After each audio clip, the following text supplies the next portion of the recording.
Hola a todos y a todas. En este capítulo de hoy vamos a ver las curvas integrales de un campo vectorial. Este concepto se resume muy fácilmente de la siguiente forma. Imaginaos que tenemos definido un campo vectorial, o sea, tenemos un vector definido en cada punto de un espacio o de cierta región de un espacio, pues las curvas integrales son una familia de curvas que en cada punto tienen definido un vector tangente, de forma que dicho vector tangente o el conjunto de todos los vectores tangentes a cada una de esas curvas son los vectores que forman el campo vectorial. Así que para ver cómo se define matemáticamente todo esto, pues vamos a trabajar sobre un ejemplo en el capítulo de hoy. Para empezar, vamos a definir una función. F va a ser una función de R2 a R, una función escalar de variable vectorial, y pues vamos a usar la que llevamos poniendo como ejemplo en todos los capítulos de esta lista de reproducción, pues sobre todo en los primeros capítulos.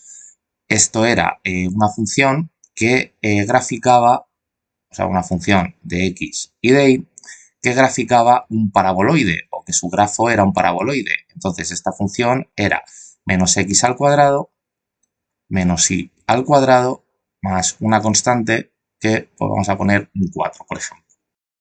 Entonces dicha función pues tiene como grafo este paraboloide, como acabo de comentar, que vive en un espacio de R3, o sea, nuestro dominio es R2, pero en un espacio de dimensión 3, donde cada punto de ese espacio pues tiene como coordenadas la x y la y, que son los puntos del dominio de esta función, y como tercera coordenada la z, visto como una función de x y de y, pues cada punto de este espacio grafica nuestra función, ¿de acuerdo?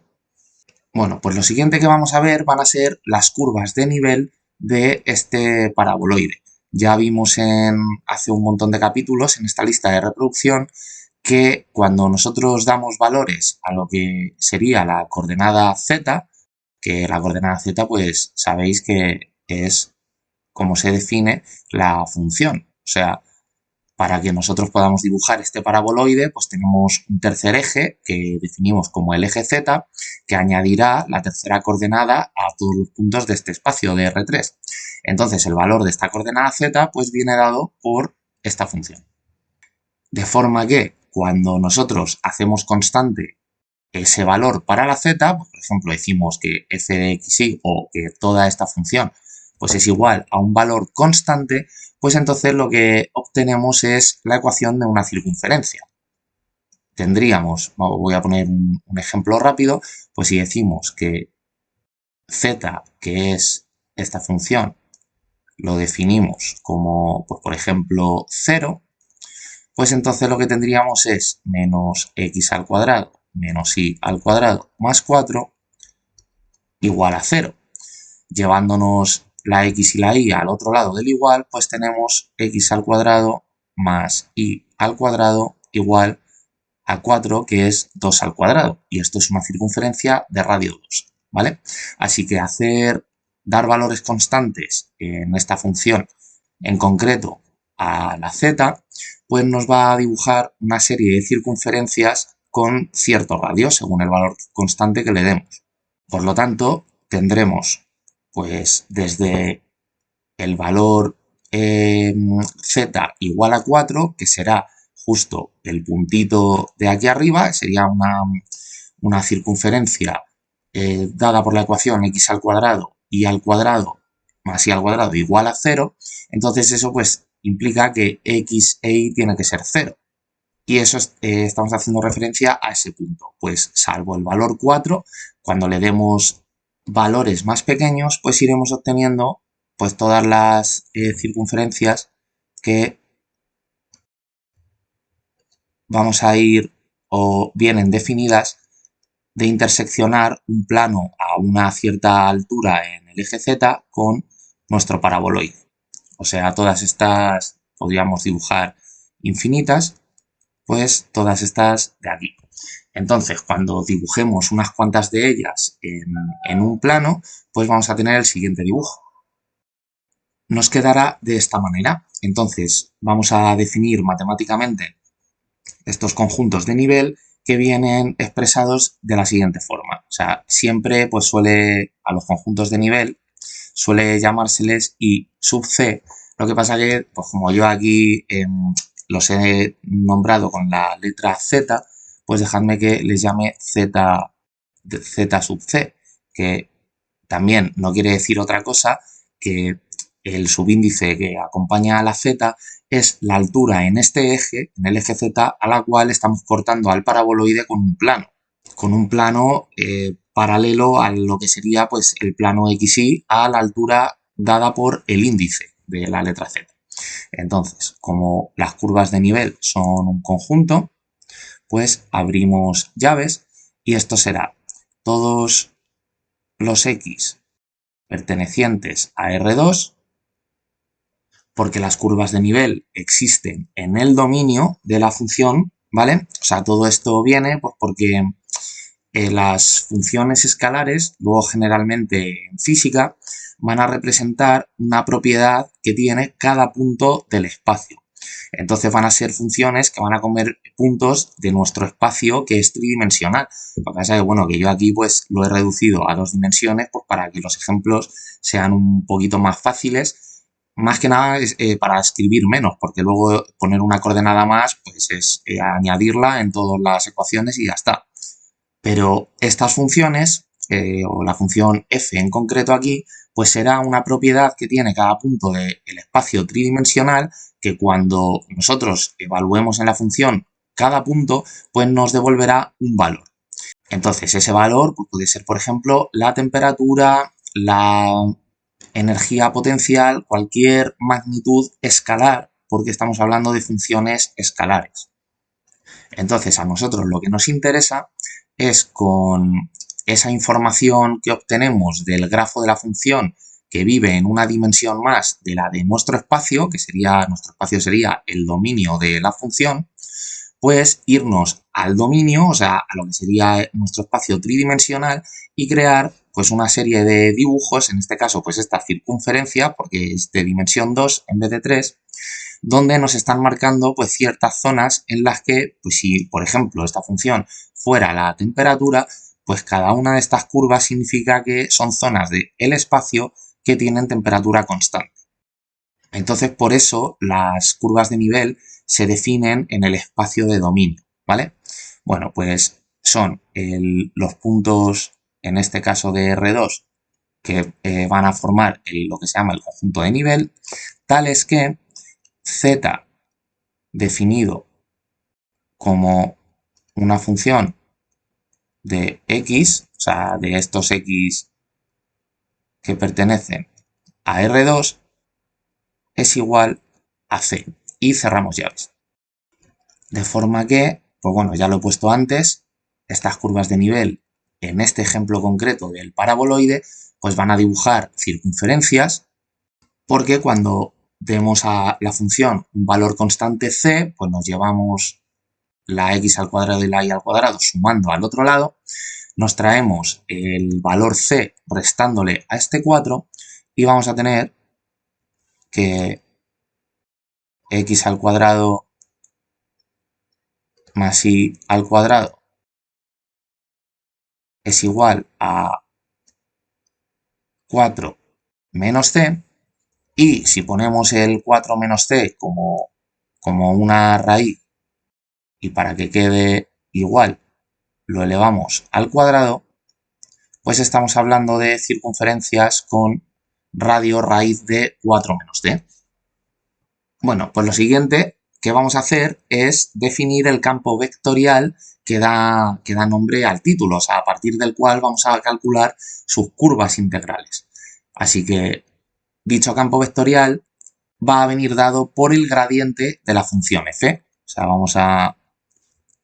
vamos a tener que el gradiente de dicha función va a ser un campo vectorial definido en cada punto del espacio y en concreto pues como nuestra función es esta de aquí, pues el gradiente es en la primera coordenada la derivada respecto a x, que es menos 2x, y en la segunda coordenada la derivada respecto a y, que es menos 2y.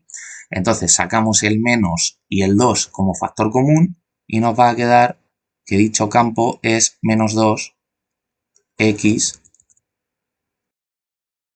y. Vale, pues vamos a dibujar unas cuantas flechitas que sean para ver cómo aparecen por aquí en el dibujo de las curvas de nivel nuestro gradiente. Veis que solo he puesto unas cuantas, en cada punto de R2 habría definida una flechita, ¿vale? Pero para que se entienda todo esto, pues con estas que he dibujado nos vale. Entonces, yo lo que os decía es que las curvas de nivel lo que van a ser son curvas que tengan como vectores tangentes a estos vectores, a los que forman el gradiente, o sea, a este campo vectorial. Entonces, pues por la forma que tiene este campo en concreto, pues esas curvas van a ser líneas rectas.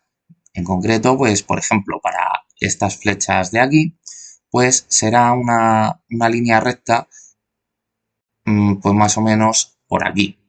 Para este otro, pues solo he dibujado una flechita, pero pues más o menos será una que venga por aquí, para este una que venga en esta dirección, y así pues podría dibujar pues todas las que yo quisiera, ¿vale? Pero vamos a quedarnos con estas. Bueno, pues estas curvas las vamos a llamar las curvas gamma. Pues, por ejemplo, esta de aquí vamos a decir que es gamma 1, esta de aquí vamos a decir que es gamma 2, y así pues tendremos hasta las que nosotros queramos dibujar, o sea, hasta la curva gamma sub n. Así que lo que vamos a hacer a continuación pues es definir en forma paramétrica estas curvas. Pues vamos a venirnos por aquí. Nosotros diremos que gamma pues es una función vectorial de R a R2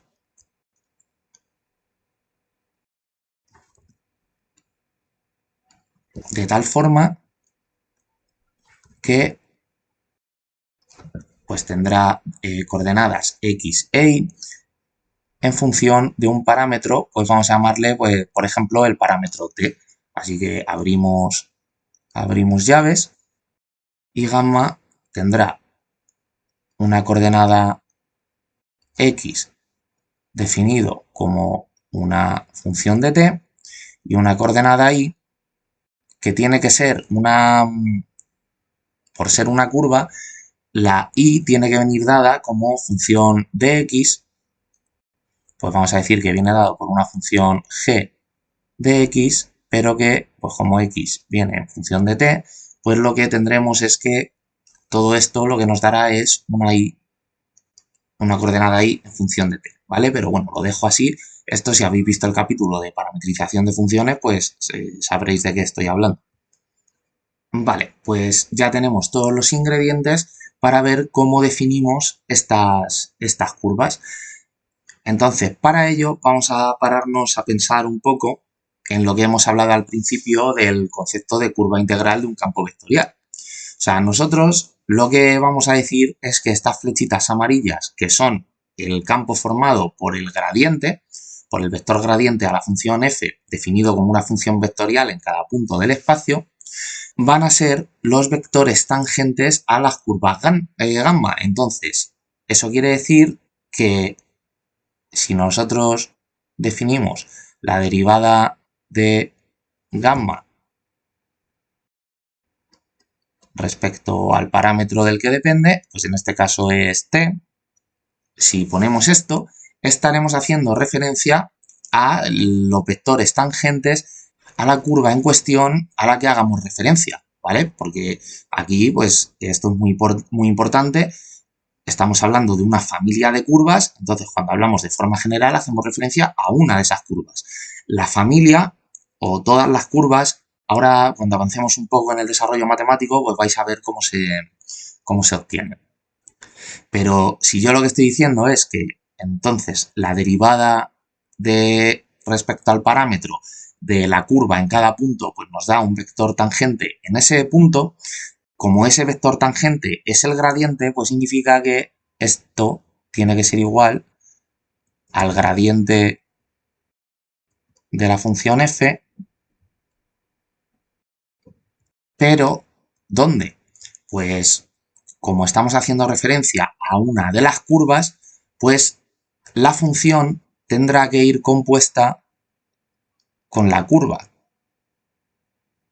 ¿Por qué? Pues porque el gradiente hace referencia a un vector en cada punto del espacio, pero nosotros aquí estamos derivando una sola curva. Entonces, el lado izquierdo de esta ecuación lo que nos está dando es los infinitos puntos dentro de, pues si por ejemplo estamos hablando de esta curva, de la curva gamma 1, pues nos está dando este vector, este otro vector, así los infinitos vectores según en qué punto de la curva nos estemos definiéndolo.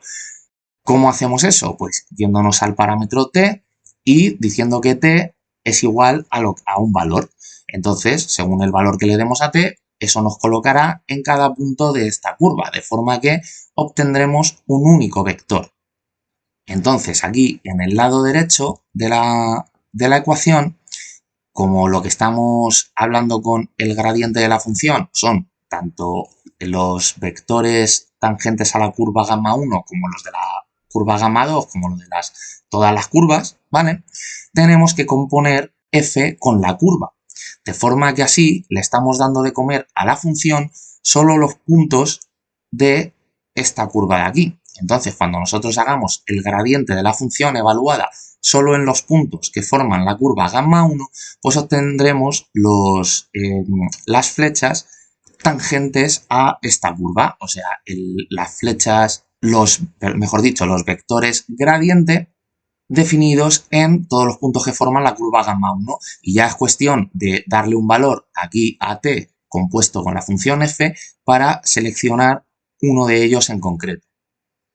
Entonces, esta ecuación es una ecuación diferencial de primer orden, porque van a existir derivadas primeras como mucho, y resolverla nos dará la familia de curvas gamma asociadas a la función f, o mejor dicho, al gradiente de nuestra función f, porque según cómo sea la función, será entonces el gradiente y entonces serán estos vectores tangentes. Entonces, esta ecuación, pues como tanto gamma como f son vectores, pues para resolverla vamos a ponerla primero en coordenadas, pues aquí lo que tendremos es la derivada respecto a t de los puntos que son la curva, o sea, de un x y de un y, donde y es una función g, ¿vale?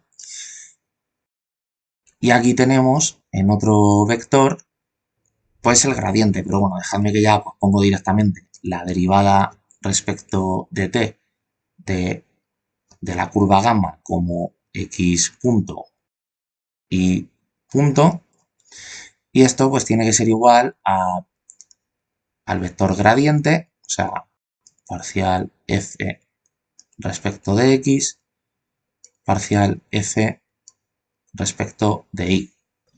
Entonces igualamos cada una de las coordenadas en esta ecuación vectorial, pues tendremos que x punto, que no deja de ser derivada de x respecto de t, pues es igual a la derivada parcial de f respecto a x, y que y punto, que es la derivada de y respecto de t, pues esto es parcial de f respecto a y. Por lo tanto, esto nos va a dar dos ecuaciones. La primera pues va a ser derivada de x respecto a t es x punto, y la derivada de f respecto a x es la primera coordenada del gradiente. O sea, sería menos 2x, que aquí tenemos el gradiente. Por lo tanto, esto es igual a menos 2x, pero es costumbre dejar esta ecuación igualada a 0, así que nos vamos a llevar esto al lado izquierdo y vamos a tener menos 2x igual a 0. Y esta otra ecuación, pues tendremos y punto igual, aquí esto es la derivada parcial de f respecto de y, que es la segunda coordenada del gradiente, pues es menos 2y, que es el gradiente para esta función en concreto. Así que aquí un más también, porque esto está igualado a menos 2i, nos lo llevamos al lado izquierdo del igual, pues será más 2i igual a 0. Pues ahora, una vez tenemos ya estas dos ecuaciones, que como veis, pues son dos ecuaciones diferenciales en derivadas de primer orden, porque como mucho hay una derivada, ¿vale? Pues ya el método de resolución, esto es un mundo aparte, que es toda, de hecho hay una asignatura en la carrera solo para esto, que es ecuaciones diferenciales. Y dichos métodos de resolución pues van desde hasta proponer directamente funciones que veamos que puedan cumplir la ecuación hasta, pues bueno, esta, como yo os he puesto un ejemplo muy facilito, pues esta vamos a poder resolverla y así pues también practicamos y vemos cómo se resuelve una ecuación diferencial de este tipo. Aquí lo que vamos a hacer es como en la primera ecuación vamos a despejar el 2 que tenemos y eso entonces nos va a quedar así, va a ser menos x punto partido por x y la segunda ecuación, que es exactamente igual en forma, solo que con la variable y, pues esta va a quedar el 2 despejado de la misma forma, o sea, menos y punto entre y. Entonces, como 2 es igual a 2, pues esto tiene que ser igual a esto otro. Así que menos x punto, voy a poner de hecho la y en esta primero, menos y punto entre y es igual a menos x punto entre x. Se nos van a cancelar los signos menos, de hecho voy a borrarlos directamente. Y lo que vemos es que, bueno, en realidad, pues como x punto e y punto son la derivada de y respecto a t y la derivada de x respecto a t, respectivamente, pues vamos a ponerlo así, de esa forma. O sea, vamos a tener derivada de y respecto a t dividido entre y igual a derivada de x respecto a t dividido entre x. Como está dividiendo diferencial de t a ambos lados del igual, pues también lo vamos a cancelar y entonces lo que nos queda es diferencial de y entre y igual a diferencial de x entre x. Y ahora, si integramos esto, pues nosotros sabemos que esto es una integral muy conocida, que es la diferencial de una función entre la función, es el logaritmo natural de la función al integrar. Lo que pasa que aquí tenemos que poner límites a la hora de integrar, pues aquí límite inferior diremos y sub 0 y límite superior y. Y con la x lo mismo, límite superior x sub 0, límite superior x. Esto matemáticamente no es correcto del todo porque la variable de integración no puede ser la misma que la que luego sustituimos para dejar la función primitiva precisamente como una función, ¿vale? Porque esto no es una integral definida, sino que es una antiderivada y nos tiene que dar una función. Entonces, bueno, esto generalmente pues, es un abuso de notación que suele hacerse y luego pues directamente en muchos libros de física es que esto se usa, o sea, es el pan nuestro de cada día. Así que, bueno, mientras sepamos lo que estamos haciendo no pasa nada. Así que aquí, una vez integremos cada una de estas funciones, Pues aquí vamos a tener en el lado izquierdo del igual logaritmo natural de y menos logaritmo natural de y sub 0 igual a logaritmo natural de x menos logaritmo natural de x sub 0. El logaritmo natural, bueno, ya sabéis que aquí x pues solo le podemos dar valores positivos, ¿vale? Entonces, esto ya a vuestra elección. Si queréis poner unos valores absolutos en el argumento del logaritmo natural, pero bueno, si no, pues lo mismo de antes. Si sabemos lo que estamos haciendo, pues bueno, para no escribir tanto.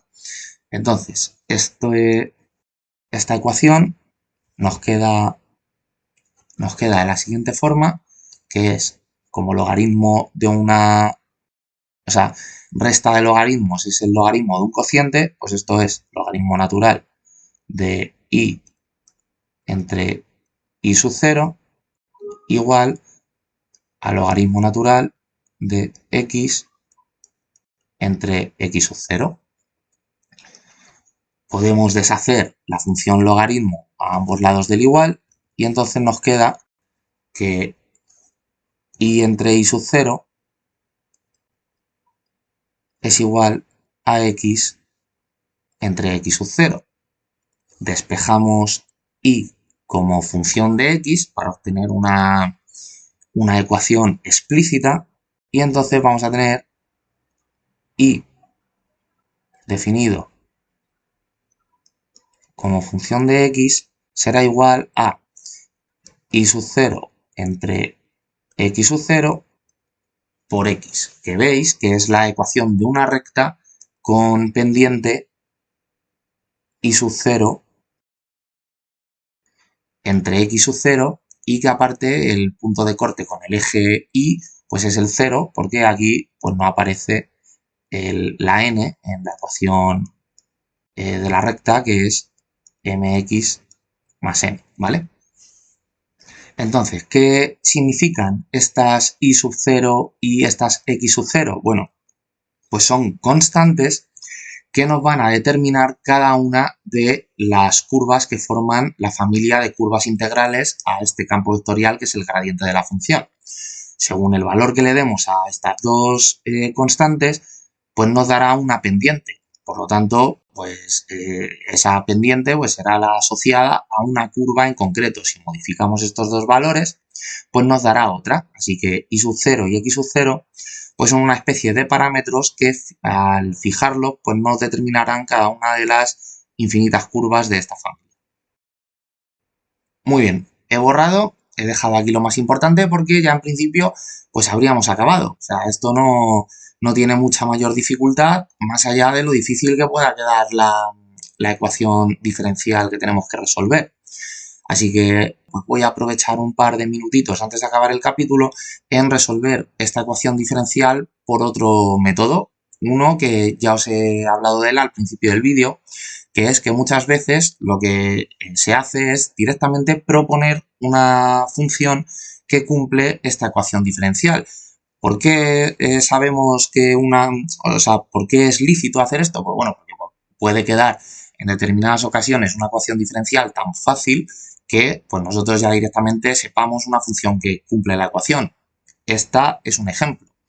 Aquí nosotros tenemos que para cada una de las variables pues vamos a poner, por ejemplo, la x, que x punto es igual a menos 2x.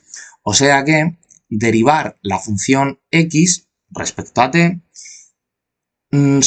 solo hace pescar un 2 con signo negativo delante de la función. Entonces nosotros ya conocemos una función que hace precisamente esto, que es la función exponencial. Si yo defino x como función de t como una cierta constante, vamos a llamarla a sub x, por la función exponencial, o sea, por e elevado a menos 2t, pues yo ya sé que si derivo esta función respecto a t, pues obtengo lo siguiente. La derivada de x respecto de t, que es x punto, pues esto es menos 2 ax por e elevado a menos 2t, como ax por e elevado a menos 2t, esto es x, pues tenemos que la derivada es menos 2x. Así que la función exponencial multiplicada por una constante, claro, esto es muy importante porque estas constantes ahora nos van a determinar o van a ser el homólogo en este cálculo de estas otras dos constantes, ¿vale? Entonces vemos que la función exponencial pues cumple nuestra ecuación diferencial, pues por lo tanto proponemos esa función como solución. ¿Que puede haber otra función que cumpla la ecuación diferencial? Pues perfectamente, pero hemos encontrado una que lo cumple, así que como no estamos diciendo nada que no sea verdad, pues nos vale.